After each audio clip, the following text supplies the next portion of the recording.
lived in the Comox Valley for most of my life, and have been around our watersheds numerous times. I used to live beside a farm, and over time became curious as to what the impact that farming had on our streams. My mom and dad would always tell me of how important water was, and of the need to keep it clean. There are a great deal of people in the Comox Valley that have some knowledge on the matter, but not many people understand the full picture. I made this video to satisfy my curiosity about the importance of protecting our local watershed.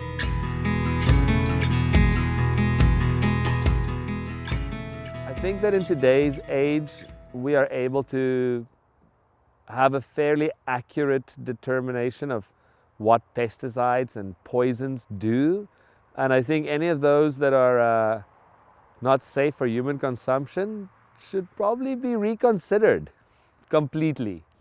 Yeah, I would love to see more restrictions, but to work with farming. We're moving away. We're realizing there's what they call the pesticide treadmill. When you use pesticides, it's like antibiotics. It comes at a price, and ultimately the plants and the insects adapt more quickly than we do, for example, or the animals that we feed this stuff to. They adapt and move on and become immune.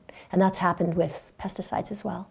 And they're having now to move to even more potent ones because the old ones no longer work. Too much pesticide or fertilizer is often washed away by the intensive rains we get. So depending on when it's applied to the land, it can end up in the watershed, creeks and streams, and that ultimately can affect the habitat, which can affect the fish.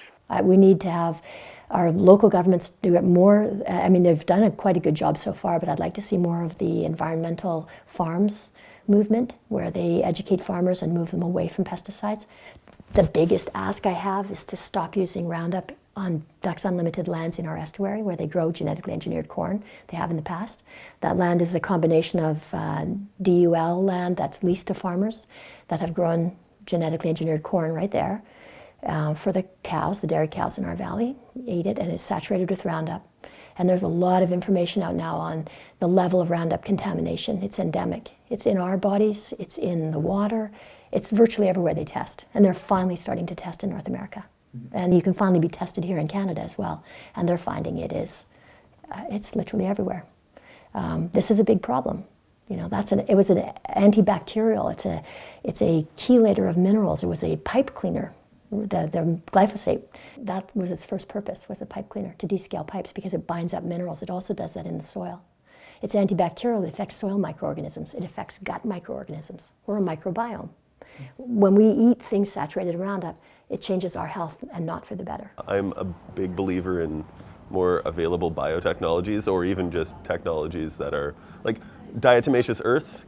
It's mineral and it destroys pests that have hard exoskeletons, and it's not a problem. And there are other ways of doing it, nurturing soil health, companion planting. There are many alternative ways and a little more labor intensive, but we've got people. People need jobs. So I think it would be a good thing. The single biggest thing I'd like to see done in the Comox Valley as far as water safety and water treatment and water preservation is concerned is increased education. Making sure that people understand that our Courtenay Estuary, the Comox Estuary, is probably our most productive ecosystem in our entire environment that we live within here. And the more we can get people to understand the details around conserving, preserving, and being stewards of that watershed, the better we do. Certainly the boil water advisories indicate that the problem with sediment has increased vastly.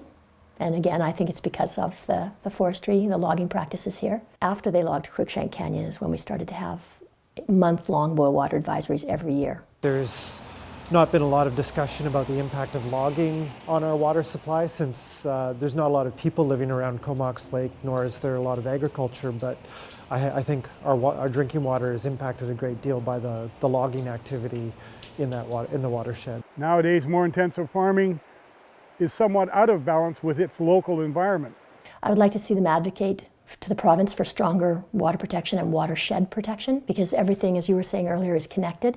It's not just about purifying the water at the user end when the damage is done, like that little creek you were speaking of. Once it's affected by logging and agricultural use and pesticide runoff from towns and cities that don't have bylaws, all the things that we have going into our water, including the drugs we take, which then go in and the water's returned to the system. We need to have stronger protections. Water is the next oil. it's going to be the biggest issue. I don't think we should put poisons in our earth at all. I get it.